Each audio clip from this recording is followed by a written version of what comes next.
and welcome to Kennesaw State University's 3rd Annual Martin Luther King Jr. President's Legacy Program. My name is Olivia Bryant, and I'm a senior dance major and a minor in French. As you are aware, COVID-19 has required us to think creatively in order to bring our campus community our many diverse events. We hope next year we will once again be able to be together to celebrate the life and legacy of Dr. Martin Luther King Jr. Please enjoy the beautiful sounds of KSU's Gospel Choir under the direction of Dr. Oral Moses. So let's sing this for you. Jesus is a rock and a weary land. Thank you. Here we go.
At this time, it is my pleasure to introduce Dr. Pamela Whitten, KSU's visionary president, who will provide welcoming remarks.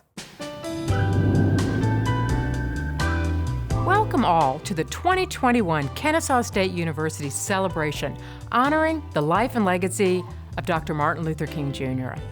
This is an event we are proud to host each year, and we certainly would not let a pandemic keep us from coming together as a university again this year, even if we must do it virtually to ensure the safety of those attending. As is becoming tradition, we are fortunate to have a wonderful keynote speaker who you will hear more about in a moment. I'm confident that we're in store for insightful and meaningful remarks. To Reverend Middlebrook, thank you for joining us today. Before we get to our keynote, I would like to briefly share a few sentiments of my own about the long-lasting, far-reaching good that has come from Dr. King's life's work. Dr. King may be a proud son of Georgia, but he is known around the world as a great man. He pressed forward for equality under the law and within our hearts. Dr. King sought to bring us all together into a beautiful symphony of brotherhood. He knew the risks at the time, but he embraced them with awe-inspiring audacity of a man who has a purpose higher than his own life. I think much of his drive can be summed up with one of his most famous quotes: "The time is always right to do what is right." He accomplished much because of this clear conviction and vision. As a result, his unyielding character and legacy have flowed through the generations that have followed, helping us all to build a better world. It is up to us, through our own convictions, to continue that legacy of bridging divides and pursuing what is right. This year, we lost another great man who got into good trouble throughout his life. What Dr. King started, Congressman John Lewis carried forward for years, and it is up to us to continue to carry it forward now. Following a year when everything seemed to be just a little or a lot off, when social unrest took hold of our nation, and when a pandemic put distance between us and our neighbors, I would ask that we remember the good we can do for others, even now. The time is always right. Once again, thank you for joining us, and welcome to this year's MLK event. I hope you enjoy it and are able to reflect on how you too can build bridges and make a difference. Thank you, President Whitten, for your wonderful welcome, commitment, and support of KSU's annual Martin Luther King Jr. Legacy Program. I'm excited now to present to you Ms. Lauren Davis, a senior music major, who will bring us an a cappella rendition of Sam Cooke's A Change Is Gonna Come. Ms. Lauren Davis.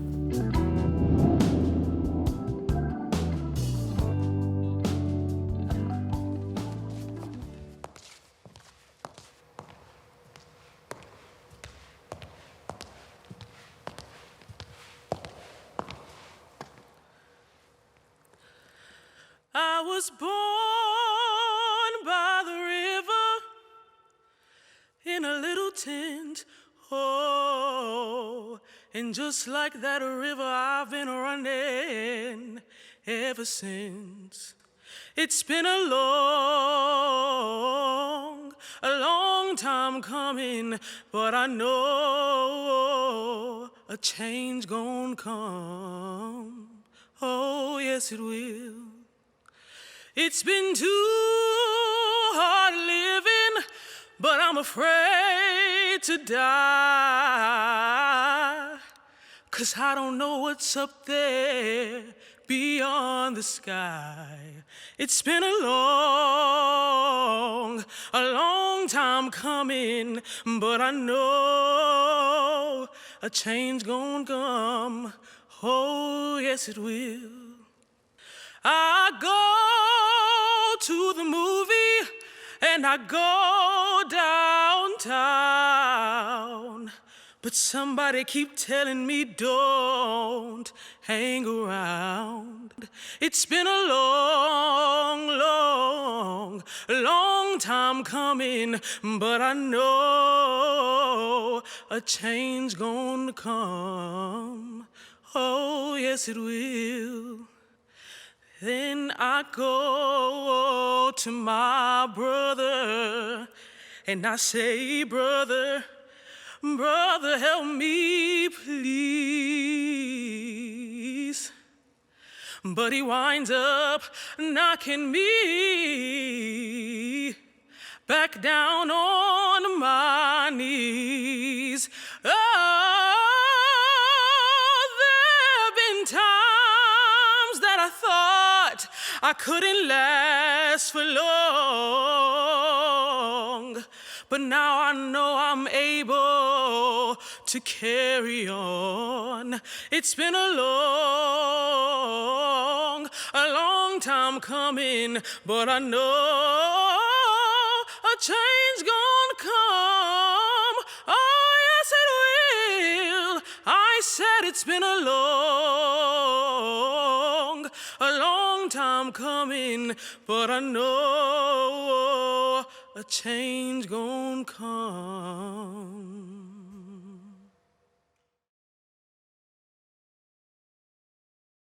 What a beautiful and appropriate selection. Thank you, Lauren. At this time, it is my pleasure to introduce Deja Jones, who will introduce our keynote speaker for this program. Deja is a graduating senior majoring in sociology with a focus in culture and social change, and a minor in African and African diaspora studies. She also serves as a 2020-2021 Director of Diversity and Inclusion for KSU's Student Government Association. I am very pleased to introduce to you today our keynote speaker, Reverend Harold Middlebrook. Born in Memphis on July 4th, 1942, Reverend Harold Middlebrook was a friend of the Reverend Dr. Martin Luther King Jr. and an active member of the Civil Rights Movement. He received his bachelor's degree from Morehouse College in 1963 and was ordained as a minister in 1966.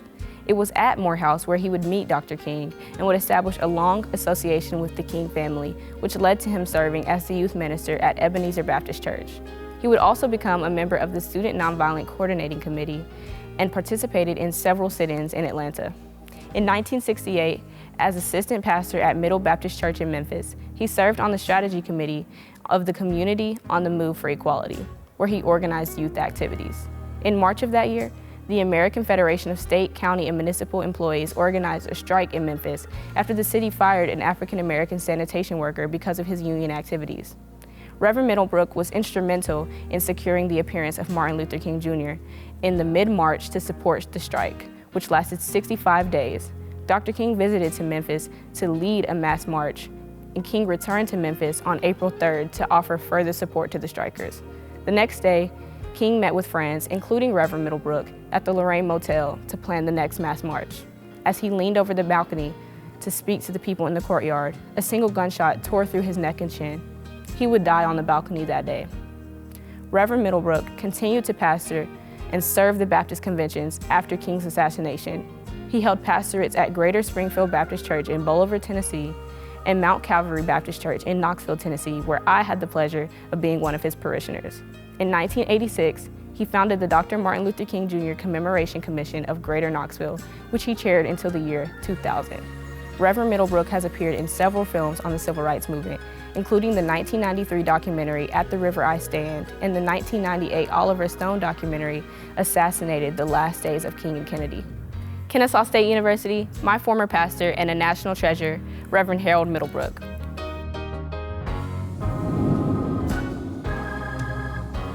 Let me express my gratitude to the faculty, the administration, and the student body at Kennesaw State University. I am honored that you have asked me to share with you in this week of equity and equality, this week of celebrating the life of Martin Luther King Jr. I am delighted for the theme that you have chosen. For when I consider the struggle of the civil rights movement of the 60s and the 70s, your theme speaks exactly to where we were trying to be. Your theme is building bridges. And all of my life, I have been encouraged to try and build bridges. When I was a boy in junior high school, I had a teacher who took me under her wing. She tried to motivate me. And she had me reciting a little poem. It's been a long time since I recited it, and sometimes when I would recite it, I'd kind of paraphrase it. But it says, a pilgrim going a long highway came at the evening cold and gray to a chasm that was vast and deep and wide. The pilgrim crossed in the twilight dim, for that sullen stream had no fear for him. But he turned when safe on the other side and built a bridge to span the tide. Pilgrim, said a fellow traveler near, you're wasting your time with building here. Your journey will end with the ending day, and you never again must pass this way. Why do you build? Good friend, in the path I've come, he said, there follows after me today a youth whose feet must pass this way. This chasm that has been as naught to me, to that youth may a pitfall be. So, good friend, I'm building this bridge for him. When I look back over my own life, I have been impressed with those who have made such significant strides and contributions. I think of people like Sojourner Truth. I think of people like Harriet Tubman, Septima P. Clark, Shirley Chisholm. And some of the men are going to be saying to me, but you're only naming women. Well, they've been left out for so long. But let's go on and talk about Thurgood Marshall, Adam Clayton Powell. Let's talk about James M. Lawson, who was one of our teachers who said to us that as you attempt to relate to other folk, love must be the basis for what you do. You can't build a bridge that's going to bring others over if you have not learned to love yourself and love others. Society cannot be built with a selfish attitude, but it must be given and built on a giving attitude, a sharing attitude, a loving attitude.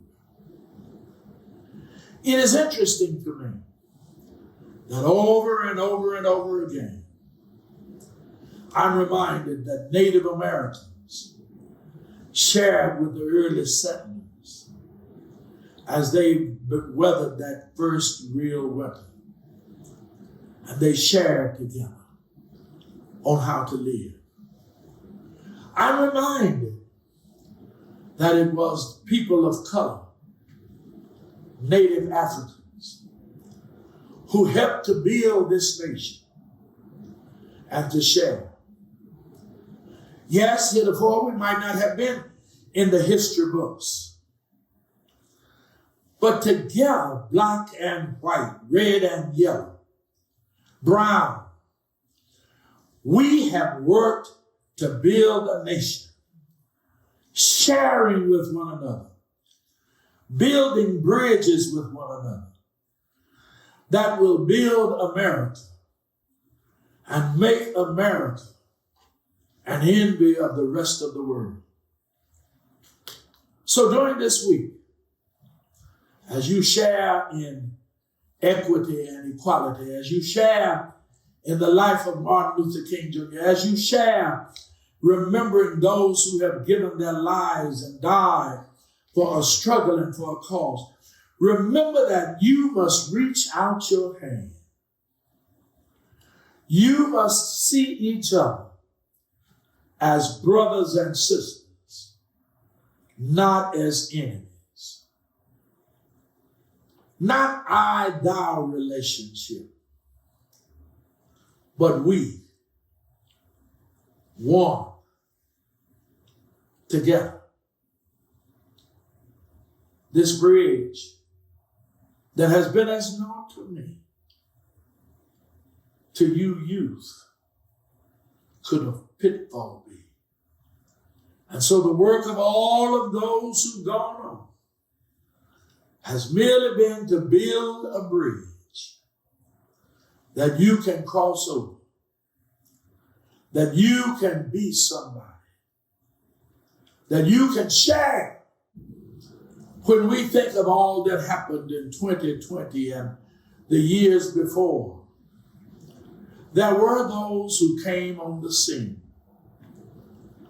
Their mere job in the area of civil and economic struggles was to build a bridge. Many then thought that when African Americans were talking about civil rights and talking about economic development, that they were only talking about black folk and that which would benefit people of color. But soon, after the struggle with Dr. King's life, after the civil rights movement and the struggles of 63 and 64 and 65 and 66, 67, 68, and the death of Martin King, we suddenly discovered that the civil rights movement was not a movement just for African Americans. It was not a movement just for people of color, but it was a movement to say to all of us that we either rise together or we sink separately. I want to suggest to you that the best thing we can do now, and those of you in Georgia, you just come out of this tough election time and the struggles to choose who would represent the state of Georgia in the United States Senate. I want to suggest to you that all that the struggle has been about and all that the struggle will be about is how do we reach our hands across the spans that separate us? How do we say to one another that you are somebody, that we are all somebody, and that we can't survive separately? I used to say to people when I was struggling with the civil rights movement and as a part of the Southern Christian Leadership Conference, I used to say to them that you can't keep me in the ditch unless you're willing to stay in the ditch with me. Because the minute you start rising, I'm coming out with you. And so let's make this nation a great nation. Let's make it greater than it has ever been.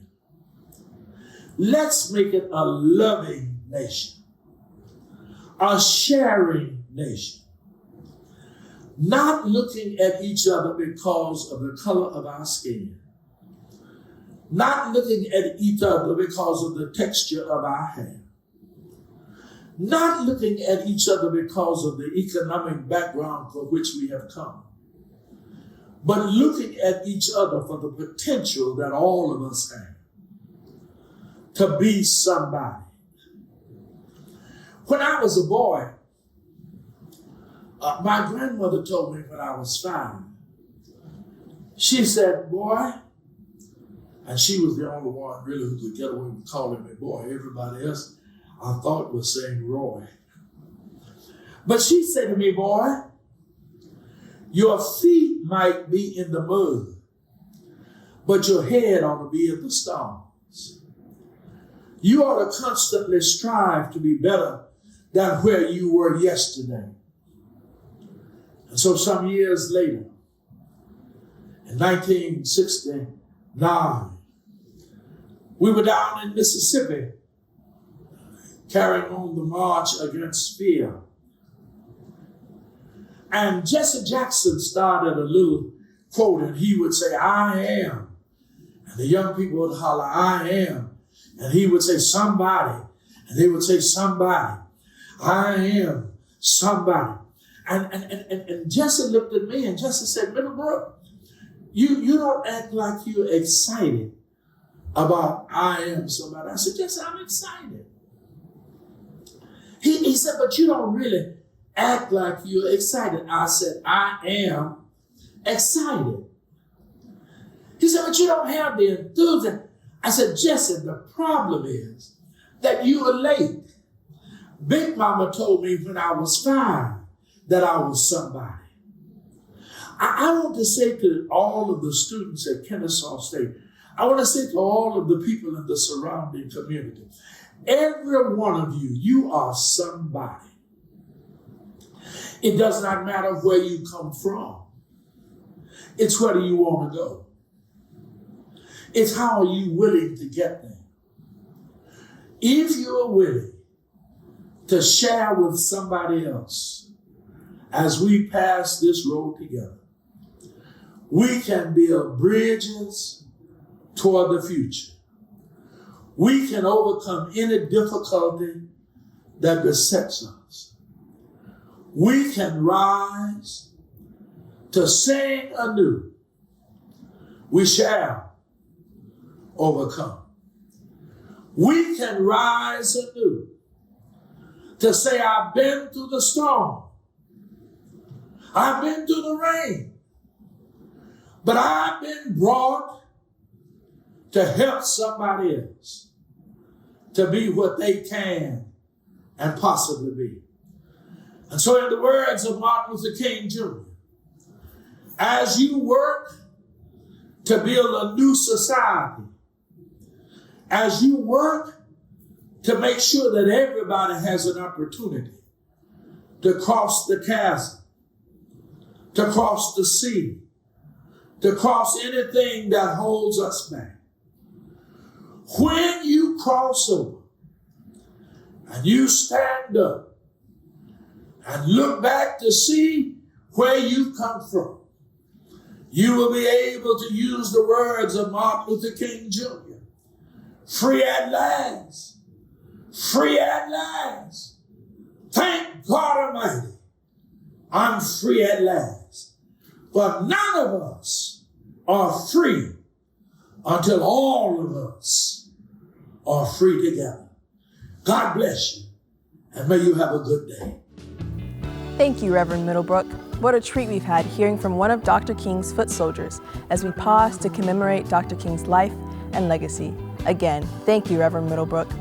On April 3rd, 1968, Dr. Martin Luther King Jr. would give his now famous mountaintop speech at the Charles Mason Temple, a Memphis Pentecostal church. We now have the pleasure today of hearing excerpts of that speech from two College of the Arts theater majors, Zach Tellez and Cordell Cade.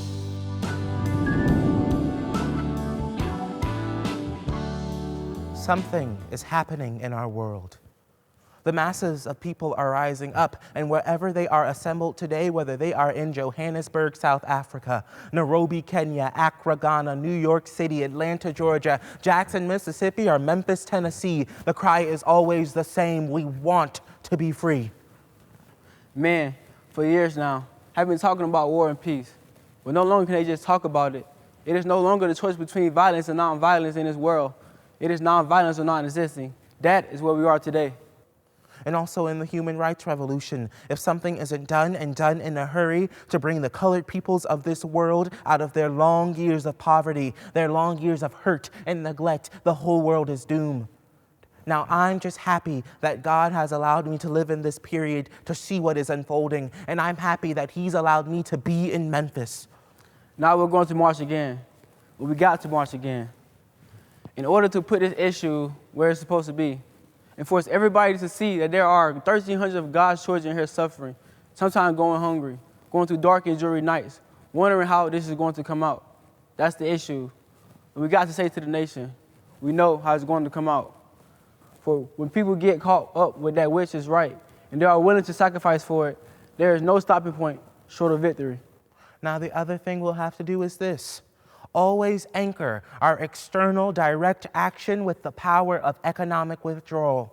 Now, we are poor people individually. We are poor when you compare us with white society in America. We are poor. Never stop and forget that collectively, that means all of us together. Collectively, we are richer than all of the nations in the world, with the exception of 9.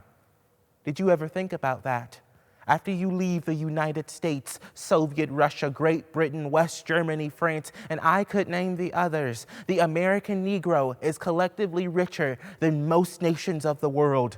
We have an annual income of more than $30 billion a year, which is more than all of the exports of the United States and more than the national budget of Canada. Did you know that? That's power right there, if we know how to pull it. Now let me say, as I move to my conclusion, that we have to get ourselves to this struggle until the end. That's going to be more tragic than to stop at this point in Memphis. We got to see it through. And when we have our march, you need to be there. If it means leaving work, if it means leaving school, be there. Be concerned about your brothers. You may not be on strike, but either we go up together or we go down together. Let us rise up tonight with a greater readiness. Let us stand with a greater determination, and let us move on in these powerful days, these days of challenge to make America what it ought to be. We have an opportunity to make America a better nation, and I want to thank God once more for allowing me to be here with you. You know, several years ago, I was in New York City, autographing the first book I have written. And while I was sitting there autographing books, a demented black woman came up. The only question I have heard from her was, "Are you Martin Luther King?" And I was looking down writing, and I said yes. In the next minute, I felt something beating on my chest. Before I knew I had been stabbed by the demented woman, I was rushed to the Harlem hospital. It was a dark Saturday afternoon, and the blade had gone through. And the x-rays revealed that the tip of the blade was on the edge of my aorta, the main artery. And once that's punctured, you drown in your own blood. That's the end of you. It came out in the New York Times the next morning that if I had merely sneezed, I would have died. Well, about 4 days later, they allowed me, after the operation, after my chest had been opened and the blade had been taken out, to move around in the wheelchair in the hospital. They allowed me to read some of the mail that came in, and from all over the states and the world, kind letters came in. I read a few, but one of them I will never forget. I had received a letter from the president and the vice president. I've forgotten what those telegrams said. I'd received a visit and a letter from the governor of New York, but I've forgotten what that letter said. But there was another letter that came from a little girl, a young girl who was a white student at White Plains High School. And I looked at that letter, and I'll never forget it. It said simply, "Dear Dr. King, I am a ninth grade student at White Plains High School." And she said, "While it should not matter, I would like to mention that I'm a white girl. And I read in the paper of your misfortune and of your suffering, and I read that if you had sneezed, you would have died. And I'm simply writing you to say that I'm so happy that you didn't sneeze." And I want to say tonight that I'm happy that I didn't sneeze, because if I have sneezed, I would not be here around the 1960s, when students all over the South started sitting in lunch counters, and I knew that as they were sitting in, they were really standing for the best in the American dream, and taking the whole nation back to the great wells of democracy, where we dug deep by our founding fathers in the Declaration of Independence and the Constitution. If I had sneezed, I wouldn't have been around here in 1961, when we decided to take a ride for freedom and ended segregation in interstate travel. If I have sneezed, I would not have been around here in 1962, when Negroes in Albany, Georgia decided to strengthen their backs up. And whenever men and women strengthen their backs up, they are going somewhere, because a man can't rise your back unless it is bent. If I had sneezed, I wouldn't have been here in 1963, when the black people of Birmingham, Alabama aroused the conscience of this nation and brought into being the Civil Rights Bill. If I have sneezed, I wouldn't have had a chance later that year, in August, to try to tell America about a dream I had had. If I had sneezed, I wouldn't have been down in Selma, Alabama to see the great movement there. If I have sneezed, I wouldn't have been in Memphis to see community rally around those brothers and sisters who are suffering. I'm so happy that I didn't sneeze. And they were telling me, now it doesn't matter. Now it really doesn't matter what happens now. I left Atlanta this morning, and as we got started on the plane, there were 6 of us. The pilot said over the public address system, "We are sorry for the delay, but we have Dr. Martin Luther King on the plane." And to be sure that all of the bags were checked, and to be sure that nothing would be wrong with on the plane, we had to check out everything carefully. And we've had the plane protected and guarded all night. And then I got into Memphis, and some began to say their threats or talk about the threats that were out. What would have happened to me from some of our sick white brothers? Well, I don't know what will happen now. We've got some difficult days ahead, but it really doesn't matter with me now, because I've been to the mountaintop, and I don't mind.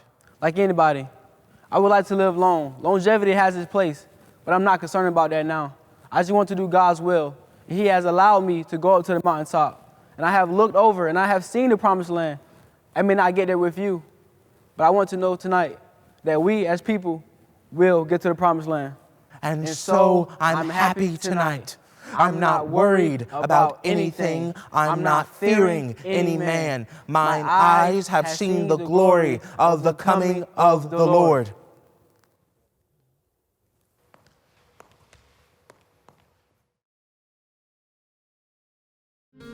Thank you, Zach and Cordell, for conjuring the emotion and passion of Dr. King on the eve of his assassination. I would now like to welcome back KSU's Gospel Choir under the direction of Dr. Oral Moses, who will sing the Negro National Anthem, Lift Every Voice and Sing.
How powerful, how inspiring. Many thanks to our gospel choir under the direction of their longtime director, Dr. Oral Moses. It has been my pleasure to serve as our MC for KSU's 3rd annual President's MLK Junior Legacy Program.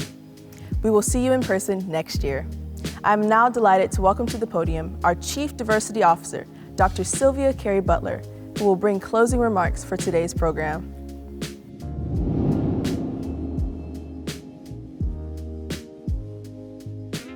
Good afternoon. Today, Kennesaw State University pauses to acknowledge and celebrate Dr. Martin Luther King Jr.'s 92nd birthday. Assassinated some 53 years ago, he is eternally 39 years old. Dr. King once said of education that it has a twofold function, one being utility and the other culture. Education must give an individual efficiency, but it also must humanize the individual. And so I ask that each of you embrace Dr. King's love of humanity and his doctrine of nonviolent direct action within your own life and work.